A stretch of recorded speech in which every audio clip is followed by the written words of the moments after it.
Welcome to HardScript. Support the channel by liking, commenting, and subscribing. I promise even more interesting stories.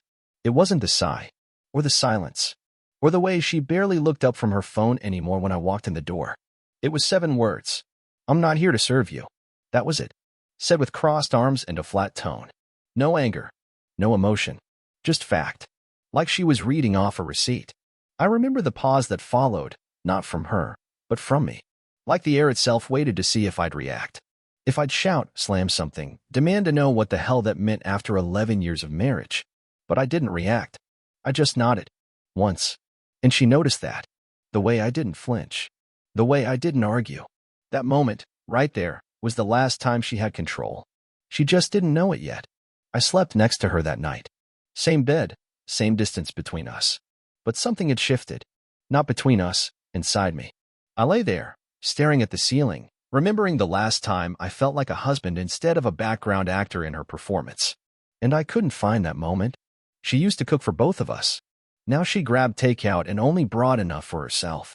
She used to leave notes on my desk, funny little drawings, and side jokes. Now she left dishes in the sink and scrolled TikTok like it was a full-time job. She called it self-care. I called it evacuation. But that sentence, those 7 words, they weren't a flare-up. They were a confession. She hadn't just stopped showing up. She had made peace with it. And so did I. The next morning, I didn't do the usual. No fresh coffee waiting on the counter. No reminder about her hair appointment. No gas in her car. I stopped all the small things that made her life run smooth. The invisible labor she stopped seeing but expected anyway. I didn't make a speech. I didn't even tell her. I just removed myself from the equation. Quietly. And the silence? It was beautiful. Sunday came. I didn't fold her laundry. Didn't vacuum the house. Didn't meal prep for the week like I always did. I made dinner for one and ate it on the back patio while she sat inside, scrolling Pinterest and sipping wine. She didn't notice, yet. That was the thing about her. She only reacted when her image was at stake. But the cracks were coming. And they'd start where it hurt her most, not in the heart. In the eyes of others. Because when she said she wasn't here to serve me, she made something clear. This was no longer a marriage. And I wasn't here to fund her freedom. That night, as she texted someone, probably her sister, maybe her clients, I logged into the shared accounts and began untangling myself. Subscriptions, gone. Autopays, canceled. Joint expenses? Not anymore.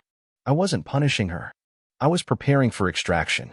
And when the time came, I'd leave so cleanly, so quietly, that the only thing louder than my silence would be her panic. Because the most dangerous man is not the one who shouts. It's the one who smiles, nods, and disappears. She didn't notice the shift at first. That was the beauty of it. I didn't storm out or slam doors. I didn't raise my voice. I didn't give her a moment she could spin into a scene. I gave her silence, precision, distance. It started with the morning routine. I stopped making 2 coffees. 1 mug. Black. Mine. I'd leave before she came downstairs. No note. No kiss. No reminder about her schedule. Just the quiet click of the door closing behind me. She texted once, "Everything okay?" I replied, "All good." That was it. At work, I had already begun the unweaving. The joint account, the one I built, funded, managed, was restructured. I moved direct deposit to a private account. Canceled the shared streaming services. Disabled her auto renewals. It wasn't revenge. It was math. If she wasn't contributing, she wasn't entitled. The first time she noticed was over dinner. I came home late. No explanation. No apology. She was on the couch, takeout spread across the table like some half-hearted peace offering. She asked if I wanted some. I said I already ate. I walked into the kitchen, poured a glass of water, and left the mess untouched. That night, she wore lingerie to bed. Something she hadn't bothered with in over a year. I didn't comment. Didn't touch her. Just lay beside her, eyes open, thinking about how long I tried to be enough. The man who fixed things. Who made things easier.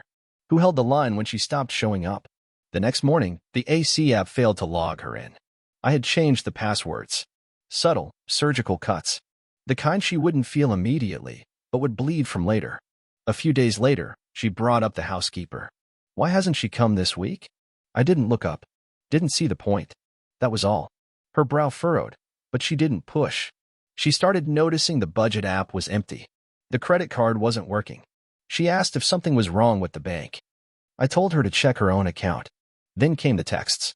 Hope your day's going okay. What do you want for dinner tonight? I miss you. I answered every one. Fine. Doesn't matter. Take care. Each message was a brick in the wall I was building between us. Polite. Measured. Final. She once told me I didn't communicate enough, that I wasn't expressive. But now, she was starting to understand, real expression isn't always loud. Sometimes it's what you stop saying, what you stop fixing, what you let collapse. The more she reached, the less I offered. And slowly, I could feel it, the power shifting. Not because I demanded it, but because I stopped giving it away. I knew the moment she started to panic. It wasn't dramatic. No slammed doors, no raised voices. Just subtle changes, like the way her eyes lingered a second too long when I passed her in the hallway.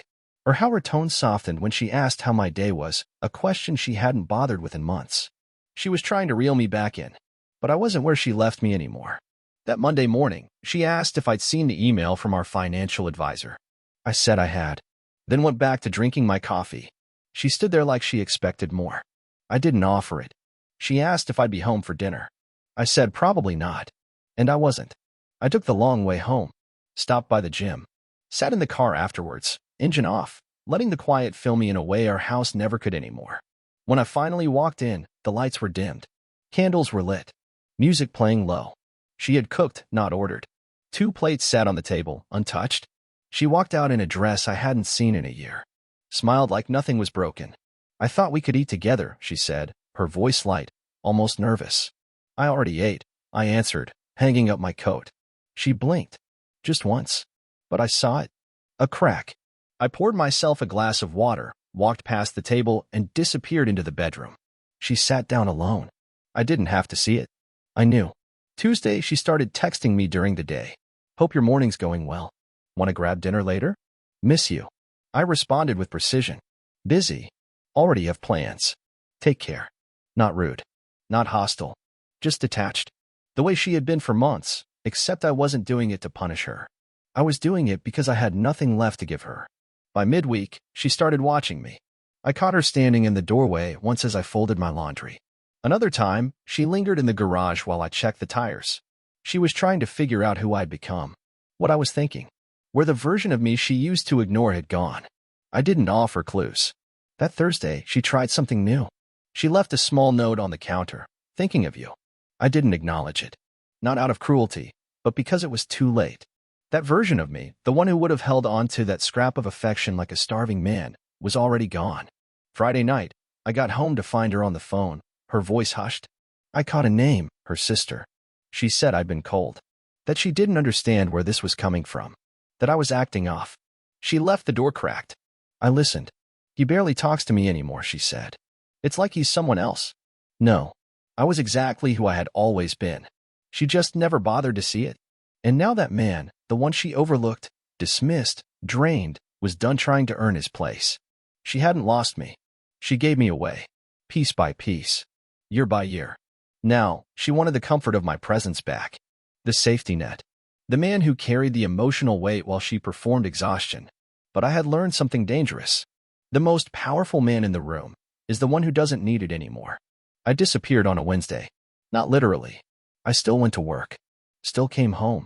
Still moved through the same spaces. But I withdrew in the ways that mattered, from her routine, her moods, her orbit.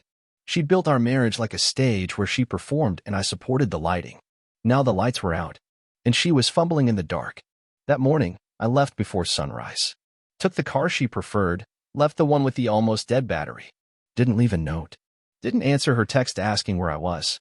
I didn't need to lie. I just didn't need to explain anymore. By noon, she had called twice. By 3, she sent a third message. We need to talk. I didn't answer. I was watching. Observing. Letting the silence work in ways words never could. I turned off location sharing on every app. Blocked access to our shared calendar. It wasn't revenge. It was me stepping out of the role she'd forced me into, the predictable, dependable, ever-giving husband. She called again that evening, but this time, I let it ring out. When I finally came home, it was nearly 10 p.m. She was waiting in the living room, arms folded, face tight with something between worry and accusation. I walked in, placed my keys in the bowl, and headed toward the bedroom. You ignored my calls, she said. I paused, looked at her. I didn't feel like talking. The silence between us stretched. Not hostile, just vacant. She didn't know what to do with that. Thursday morning, I made only my breakfast. Ate alone. She walked in, saw the single plate, the single cup of coffee, and said nothing. But she lingered, like she wanted to ask where I went the day before, like she wanted to demand something familiar back. I gave her nothing. That afternoon, I went to the bank. Closed the last shared account we used for monthly expenses. The mortgage was already tied to my name, always had been. The rest of it? Gone. I made sure to leave her untouched financially. I didn't want a mess. I wanted a boundary. Friday, I stayed late at the office. She texted once. Are you coming home? I stared at the message, then put the phone down. I waited an hour before replying. Eventually, I knew what this looked like from the outside. Passive withdrawal. Emotional distance. But what they didn't see, what she didn't see, was that I had spent years being active. Showing up. Trying. Carrying. This wasn't a reaction. It was a release. She'd always mistaken my patience for complacency. Now she was seeing the truth that a man who no longer tries is not a man who gave up. He's a man who's free. By Saturday, she started unraveling. The sink was full. The laundry sat untouched. Her favorite delivery app declined the payment. She paced more. Opened drawers and left them open. Snapped at the dog. Slammed a cabinet. She was losing her grip, not because I left, but because I was still there. And yet, completely out of reach. By the start of the next week, I knew exactly where to aim. Not to hurt, but to reveal. She had someone in her orbit. A man she once called just a friend from her networking circle. His name popped up in her messages more than once. Casual conversations, emojis, half-flirty suggestions about catching up. I never accused. Never confronted. I didn't need confirmation. I needed leverage. He wasn't the problem. He was the symptom. I started asking questions at work. One of our IT vendors used to work with him. Quiet guy, sharp, didn't owe me anything, but respected how I handled myself. Told me the guy had been using company resources for personal branding work. Private clients under the radar. Not illegal, but unethical. Enough to trigger review. So I printed an anonymous report. Left it on the desk of the firm's compliance officer. I never touched it again. No fingerprints. No trail. Just information. Released quietly, like a whisper in a crowded room. By Friday, I saw the fallout. Her friend posted a vague story about integrity, snakes in the grass, how success always triggers jealousy. He wasn't subtle. He didn't know it was me, but he felt the walls close in, and that was the point. He stopped calling, stopped texting her. And just like that, the side attention she'd been flirting with dried up. She didn't say anything, but I noticed the shift. The way she glanced at her phone longer. The way her mood changed, more brittle, more agitated. She stopped trying to connect with me. Stopped pretending she had it under control. The silence between us was now screaming. Saturday morning, I cleaned out the garage. Found a box labeled Wedding Keepsakes. Inside were old cards, a dried bouquet, a handwritten list of vows we'd made for fun one night before the ceremony. I stared at her handwriting. At the words, I promise to always see you, even when I'm tired.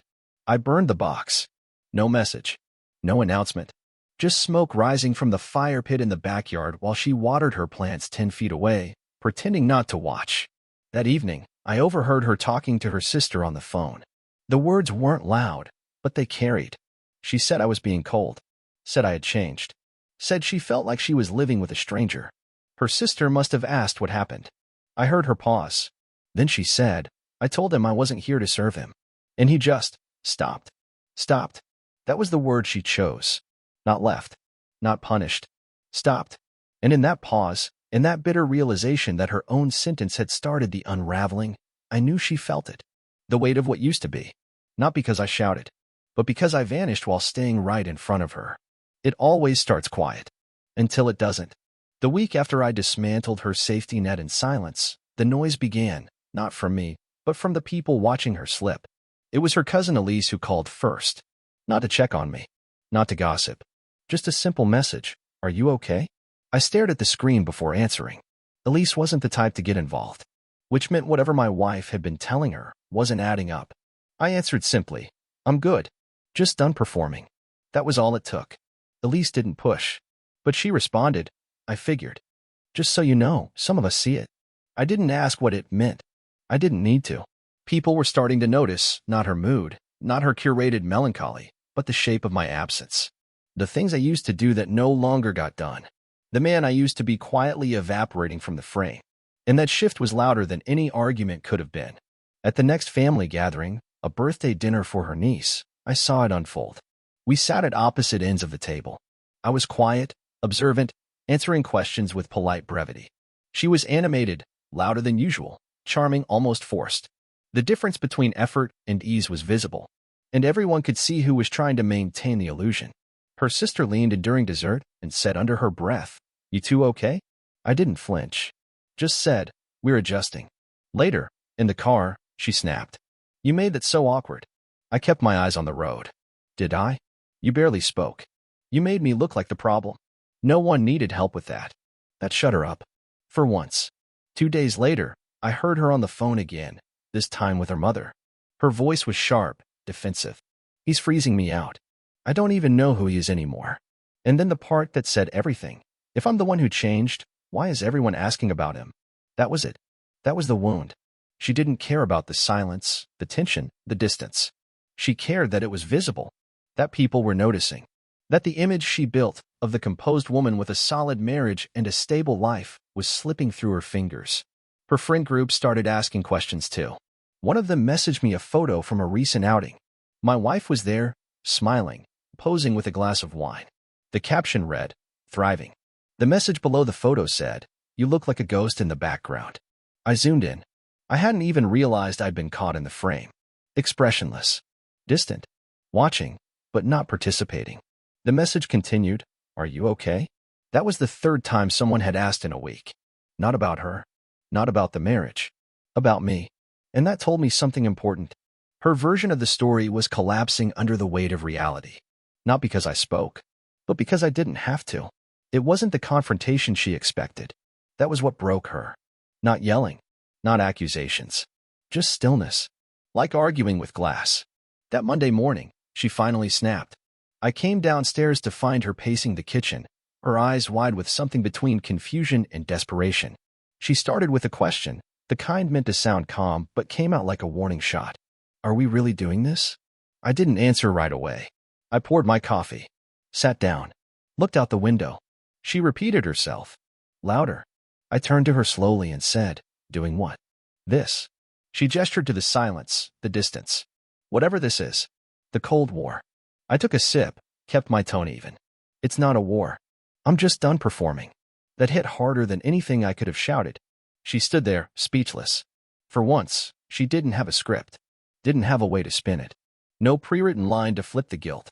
She tried anyway. "So this is your punishment? You sulk until I beg." I shook my head. "This isn't punishment. It's clarity." The rest of that day passed in silence. Not awkward, vacant. Like two people living parallel lives in the same space, orbiting without ever touching. That evening, I overheard her on another call. Her voice cracked. Not with sadness. With frustration. I thought he'd snap out of it. I thought he was just sulking. But he's serious. He's really gone. And then, the part that twisted deeper, I don't even know when I lost him. She knew. She just didn't want to admit it. It was the moment she crossed her arms and said, "I'm not here to serve you." She wanted autonomy. She got it. By Thursday, the social tide had shifted. Her friends weren't texting her back as quickly. One pulled out of a shared project, citing conflicting values. Her Instagram posts got quieter. Less curated. No more inspirational captions. Just reposted quotes about healing and space. I didn't respond to any of it. I came home to find her crying once, not sobbing, just sitting at the edge of the bed, head in her hands. I walked past her, didn't stop. Not out of cruelty. Out of boundaries. There was nothing left to say. On Saturday, I opened the hallway closet and packed a few of my things into a suitcase. She watched from the doorway. Didn't ask where I was going. She knew it wasn't forever, not yet. But it was movement. It was the first visible fracture. That night, she left a note on my pillow. "Can we talk?" I folded it, placed it back on her nightstand. Didn't reply, because it wasn't a question anymore. We had talked. For years. Through actions, through efforts, through the quiet weight I carried while she pretended she was the only one holding things up. Now that I'd put it down, she finally felt it. And it was already too heavy to lift again. There was no breaking point. No storm. Just a moment so still it made everything louder. 3 days passed after her note. She didn't speak. Didn't try again. The air between us was thick with things unsaid. But not because we didn't have words. We'd simply run out of reasons to use them. Then, on a quiet Sunday morning, she stepped into the room. No makeup, no performance. She stood by the door, arms crossed, not in defiance this time, but like she was holding herself together. She said, "I didn't expect this." I didn't look up. Just asked, "What didn't you expect?" She hesitated. That people would turn on me. That they'd side with you. I shook my head. They didn't turn on you. You exposed yourself. And they watched. That hit deeper than she expected. She sank into the chair across from me, like her knees couldn't hold her anymore. She whispered, "I just felt like I was losing myself in this marriage." I finally met her eyes. "You didn't lose yourself. You left yourself. You quit showing up." Her mouth opened, but no defense came. Because there wasn't one. I leaned forward. "You stopped giving. Not because you had nothing left, but because you wanted to see if I'd carry it all alone." She looked down. "I did," I said. "Until I didn't." The room stayed silent for a long moment. Then she asked the question she'd been circling around for weeks. "So where does that leave us?" It wasn't a complicated question anymore. "It leaves us done." She nodded. Not fast. Not emotional. Just slow acceptance. Like the weight had finally settled into place. That night, she moved into the guest room. No dramatic exit. Just the quiet shuffle of boxes, drawers opening and closing, the soft sound of sweaters being folded. She passed me in the hallway like a tenant. Not a wife. And for the first time in months, I felt something close to peace. Not because it was over, but because the performance was finally finished. She posted nothing that week. No vague quotes. No curated smiles. Her account went dark. Her voice around the house was quieter. She stopped calling her sister. Her mother didn't visit. Everything paused. And in that silence, I realized something. I didn't want revenge. I didn't want to make her feel what I'd felt. I just didn't want to feel it anymore. The wait. The chase. The invisible contract where I provided and she withheld. I had no interest in rewriting the story. No energy left to fix what she abandoned first. We shared a house. But we no longer shared a life. And when I finally took off my ring that night, I didn't place it in a box or throw it away. I simply set it down, right in the center of the table she used to decorate and hadn't touched in months. She didn't ask why I took off the ring. She saw it, lying there on the table, silent and final, and walked past it like she didn't. But that night, I heard her crying behind the guest room door. Soft, restrained, like someone mourning something they didn't know how to name. I didn't knock. I didn't go in. Not out of cruelty, out of respect. The kind you offer someone when you know the damage is done, and nothing you say will undo it. The next morning, I woke up to an empty kitchen. No smell of coffee. No sound of movement. Just stillness. I opened the fridge. Nothing had been restocked. The groceries I used to fill in quietly each Saturday hadn't been replaced. For the first time, the weight of her absence matched the weight of mine. She was learning what I already knew. A relationship is held together by invisible things, reminders, effort, presence. Not flowers on anniversaries, but the way someone remembers how you take your tea. The way they fold your laundry without saying anything. The way they show up in the background of your life until one day, you notice they're not there. By midweek, she started clearing out drawers. Not all at once. Just little things. Jewelry boxes. Sketch pads. Makeup. A few pairs of shoes. At first, I thought she was reorganizing. Then I saw the rental contract on the kitchen counter. A loft. Small. 1 bedroom. Close by, but not home. She didn't tell me she was leaving. I just came home one evening, and the guest room was empty. Her car was gone. The key I gave her years ago was on the hallway table, next to a folded note I never opened. I didn't need to. What mattered had already been said. In silence. In months of distance. In the slow erosion of effort. In the choice to stop seeing each other, even when we were standing in the same room. I spent that weekend reclaiming space. Not as a purge, as a reset. I took down the frame quotes she insisted we hang in the entryway. Rolled up the geometric rug she bought on a whim. Replaced the cold gray accents with deep green, the color of stillness, of clarity. I took down a canvas she painted, abstract lines she once said represented growth. I stared at it a long time before wrapping it in brown paper and setting it in the garage. Some memories didn't need to be destroyed, just removed from sight. By the time Sunday came, the house felt unfamiliar. Not hers. Not mine. Just hollow. like a stage after the curtain falls. And then the final shift came.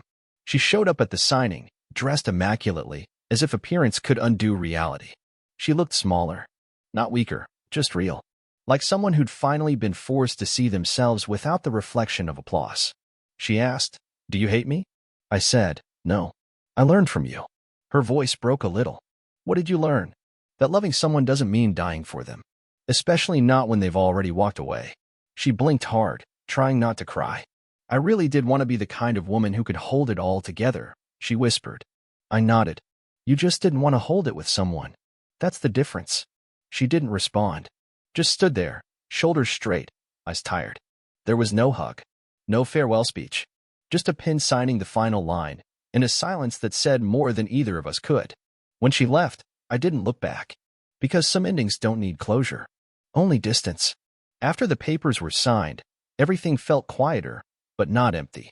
More like a vacuum had been sealed. No more background noise. No more tension thickening the air. Just stillness.